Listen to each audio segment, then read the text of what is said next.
Wording.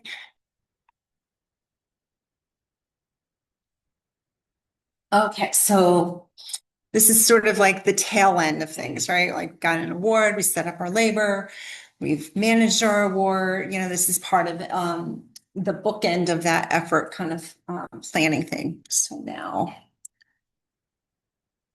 get back down to there we go. All right, so here at our institution, we have a cadence of every 6 months. So an example, and this is an actual for us, reporting period is September 1st, 2025 to February 28th, 2026. And then that's the period that we're reporting and certifying that the labor that was devoted to sponsored activities is accurate. And then we have a 90-day window to complete that certification process. And it's not necessarily like March 1st, because the forms, we have an electronic system, and sometimes it just takes time for the forms that we are certifying to become available. So it's 90 days from, and it can't be like waiting 2 months for the forms to be available. Usually it's like 10 to 14 days that the forms will be available. And then we have to have this whole process completed within 90 days. It's recommended, like, we've started doing like timelines for our teams, because again, each school is responsible for having this get done. And we'll do like, hey, you have a pre-review where we as the administrators will go through all the forms, and we want to reconcile what is on that effort form with our payroll tool that I showed you yesterday. And we also want to make sure that everything's accurate with the faculty. We would do a timeline and say, hey, if you have any corrections, get those done as quickly as possible, allow time for it to get through the system to hit the general ledger. A timeline of when you have to have everything, me as the administrator, pre-reviewed, meaning I reviewed it, and then to allow enough time for the faculty and the staff to actually then certify it as correct. So this is just a time, like the Word version of it. And then I've taken it and done something like this, which I've been doing the last three cycles. So, we post this out on our team's channel. And I'm also, for our unit, like I keep track of how many are still outstanding, and I post, the metrics every week. Yeah. That's just like to keep people going. So this just kind of goes through all of that. Again, I have that request pan. So if I know a contract is about to get funded and it's late, and the PI has confirmed they started working on it, even though they didn't have it, I need to get that account number, right? If it's within my period, I don't want to wait and delay this process. So I'm going through that whole payroll reconciliation process, going through it. It's time consuming. It does take time to make sure that everything's right. But if you're meeting again with your faculty and you're doing your labor reconciliation, it should be easier. But there's always one-offs, because there's a delay in the contract. There's a whatever. Yeah. And it may not necessarily be the federal contracts. Usually the delays are in our non-federal contracts, but that's still sponsored. So I can't certify the whole unless those are done. But we want to make sure that we have enough time to get that all done, and that the faculty have time to ask questions. So we usually, depending on the staff, the PI would, I like having, like, if we have a lot of students, we have the PI supervisor certify the student's effort, because it doesn't matter if you were charged 1 penny on a grant, doesn't matter who you are, you have to certify that effort.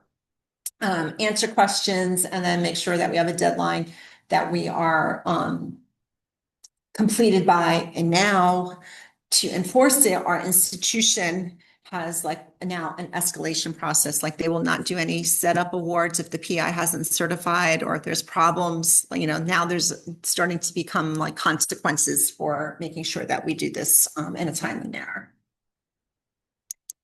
Okay, so and we're just about getting ready in 2 weeks. So these are my slides. I do mini trainings each year, right? Or twice a year to remind people what they have to look for. So get started immediately, make sure make sure that you're over the cap adjustments. We have like our merit increases in September, and that's going to change your percentages because of your salary. So make sure you did that. Not everybody remembers to adjust those percentages. Or if you switch to the new cap in January, that you adjusted those percentages, and that these things are excluded from the institutional based salary. Oh, wait. I think I went too far. Prepare for the unexpected. So this is here. We have like sometimes when a grant ends, that account number becomes inactive, right? And then we have what we call a default account. So if I don't get to HR in time, the salary doesn't go anywhere to a specific project. It goes to what we call a suspense or a used to be grant account. And nothing can stay in those accounts. We have to allocate it either to another grant or to the department. So those are things that, like, oh, I didn't realize I had something ended and it didn't get an RST to the right location. And also, I've had this happen where a PI, this again stresses the importance of cross collaboration. Like in our university, I had a faculty member who was co-investigator on a grant in School of Medicine. And nobody told me. The PI didn't tell me, that RAS didn't. How I found out was I pulled up, when the effort certification, it was on my effort form. I'm like, what grant is this? Because if it's awarded and there's committed effort, a form will automatically tie in because it's tied into the proposal of the committed effort. And it says, well, this was awarded. We have a proposal that said that effort was committed, and then it's showing there, but I have no payroll. So now I need to do RSTs and, go, hey, wait a minute, what's going on here? So a lot of things kind of can come up for that. And we want to make sure that we have all of our, again, if we're making corrections at this stage, that we are documenting and providing, we're not attaching it, but we have it in our files, the backup. We have a system that's called the Emory reporting or electronic reporting system. And this is just, it rounds up. So I don't know what you may do. So it doesn't have percentages and it kind of can be off because of rounding. So it's just an example. Yeah, so this just gives like little examples, and the cost sharing, which I'm going to show a little demo when we have to do that. Like I always recommend you could put percentages there or actual in our system. And so it's just easier just to enter the actual dollar amount of the cost share. And we also have a comment field on our forms. And this is what the auditors are going to be looking at if there's anything that needs to be explained. And when I show you the form is we have the committed effort, meaning what we told the sponsor is going to be there, and then the payroll of what actually happened, and then your cost share. And if it's not equaling that committed effort, when you hit proceed, a warning message will come up that says, warning, you fell below that 25% threshold. It might be okay, but you must add a note to say why it is okay. And if it's not okay, then you need to fix it. And these are some examples of reasons, like the project ended. They were a co-investigator, but not named on the note, so they weren't required, the 25% rule didn't apply, or it's not a federal grant and that rule doesn't apply. or it's in a no-cost, a federal grant that's in a no-cost extension, you are allowed to go more than 25% below your committed effort if it's in a no-cost extension. But the system doesn't know all these things. You, the human, knows this, and you need to put all of those notes in there. My habit is I always list the actual cap that I'm using for that period. Sometimes I have account numbers that are using different caps, so I make it very clear which cap for which account I'm using. And the other things, because we do project accounting, we might set up new projects. We didn't get into that. Like sometimes you want to have financial accounting that is breaking it up a little bit, right? Like, oh, I want to have a project that is capturing this particular activity and the expenses associated with that. In our system, when we create after the award, create new accounting projects, there's a place where it says PI and the effort. If you enter effort there, it's going to show up on your effort, even though like people don't know this, there should be 0, unless it is a newly added person to that. So sometimes I have my effort form is got too much effort committed because of this reason.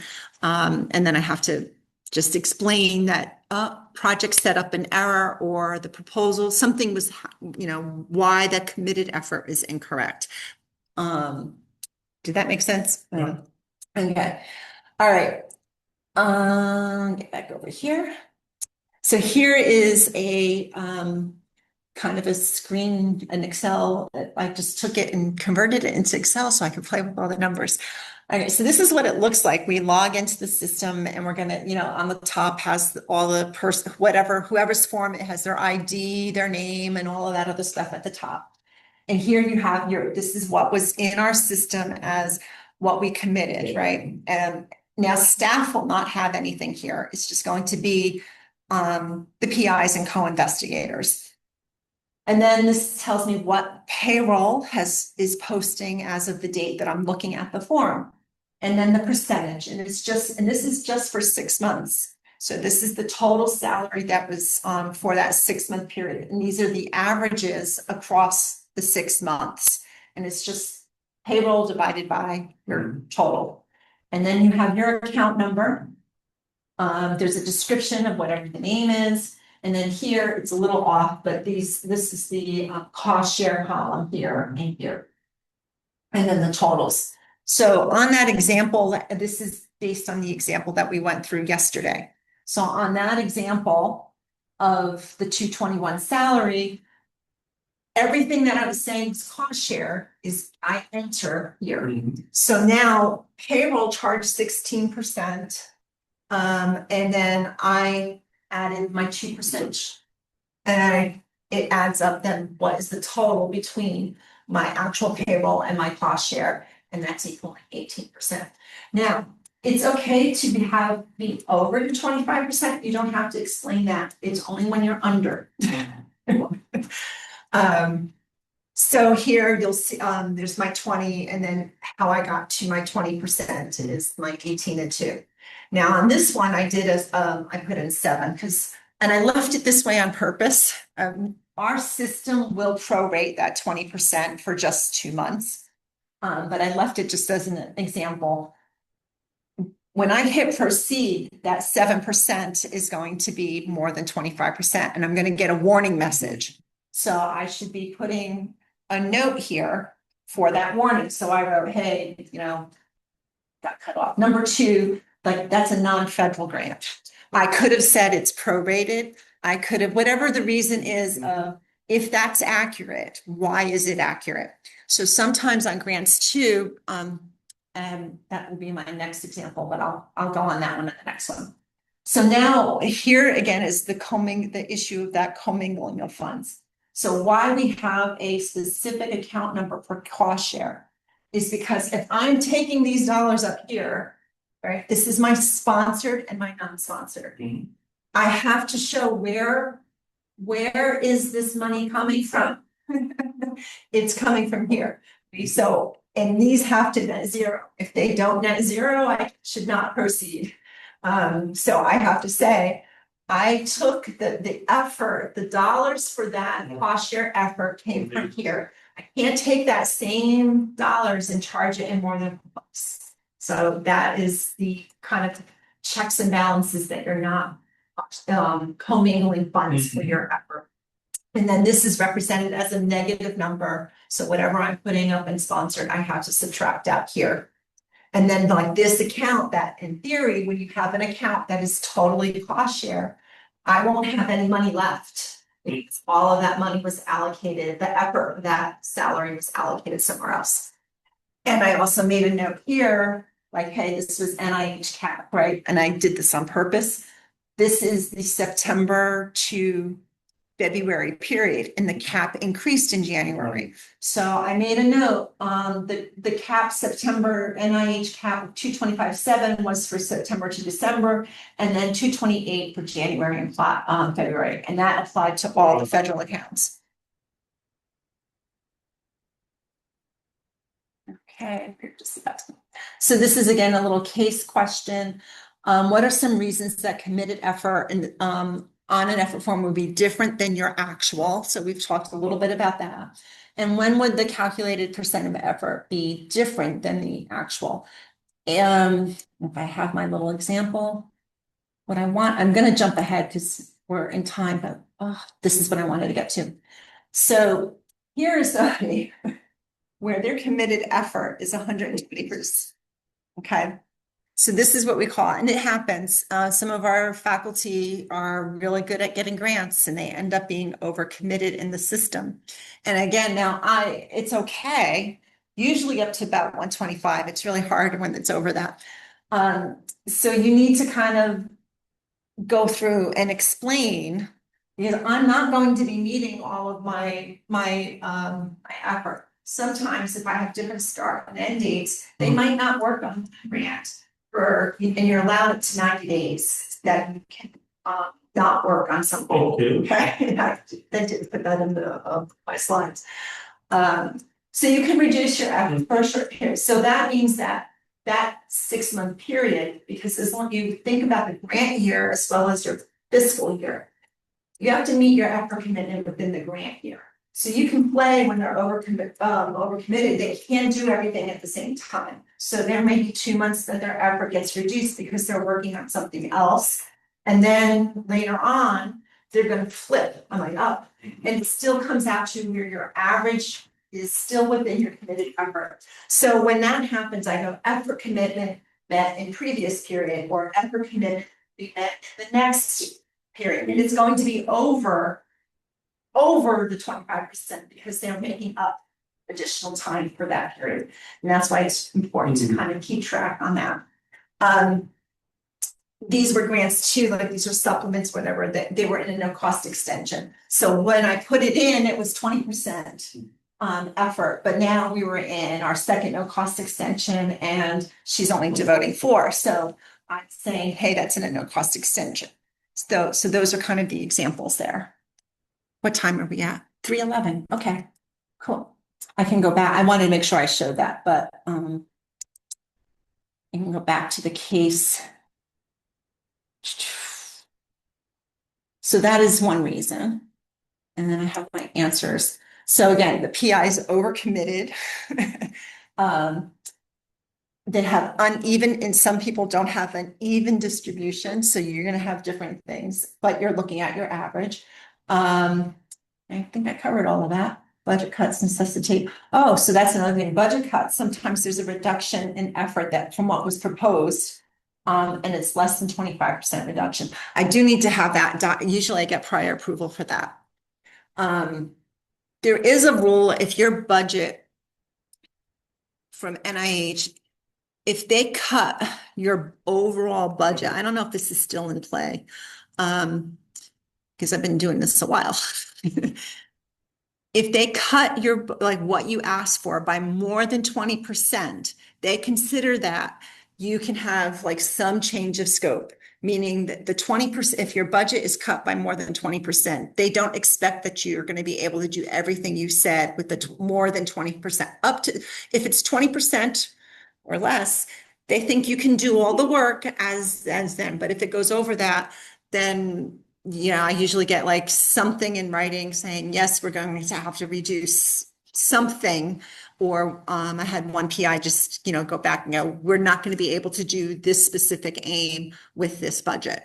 Our system doesn't necessarily always catch up to that stuff, which is again why it's important to have the documentation of all of that. And sometimes like our compass, which is our financial system, the committed effort could be wrong because people add a project and they put effort and they tied effort to it when the effort is subsumed by a different project. So I may have an award that has 3 projects. And the effort commitment is made for the grant, but it's not reflected on all those projects. I will note that. I'll say, hey, these 3 accounts are all the same grant. The effort commitment is met on this account number. So I'm making it real clear that the effort commitment is, and I say it was set up in error on these projects. The other thing is Sam did the review of the progress report. So that is the one time that you can get prior approval as part of your progress report. And it may not get updated in our system. So there's a question in the progress report, will effort be reduced by more than 25% going forward? And you can say yes, and you can explain. And as part of that, you're requesting your prior approval. And when you get your notice of award, it's assumed that they have approved that reduction. So our system may not tie to that. But if you're audited, you better make sure that your RPPR has that in there, because then you can say, hey, we got that. Our system just didn't show it. The other thing I've had happen, did you guys go through the JIT process? Okay. So sometimes I've had a PI one time where as part of the JIT process, we did budget revisions with the sponsor and we changed the PI effort. But because the original proposal had the original budget in our system, it didn't. So for 5 years, I had to keep explaining why the effort commitment didn't meet. And that's based on your system, so not Yeah. the same system. And it just hopefully the goal is that our inside the system has its own effort reporting piece that everything. Yeah, it's like getting the committed effort accurate, and Compass is not easy. I'm just saying. So again, it does just depend on different systems. So I think that, did I have one more example? Calculate effort or usage, different. Yes, or if they're part-time. So again, if you're part-time, because that effort form will be 100%. Always show 100%. So you have to have those external files that I was showing to you to make sure that everything, and again, depending on how things are routed in our system, some people route the effort based on their part-time, some people route it on their full-time. And you can have, again, if you have different denominators, you're going to have different percentages. And again, it just depends on your system that you're using. All right, that was everything. And I have 10 minutes to spare, unless you want more examples. You have questions? Yeah. Well, and I have different, because we did a 2-hour workshop one time on this, and mine was a different case example. So, and I did save those from in the file. So you're sharing the PowerPoint, you can extend those out. And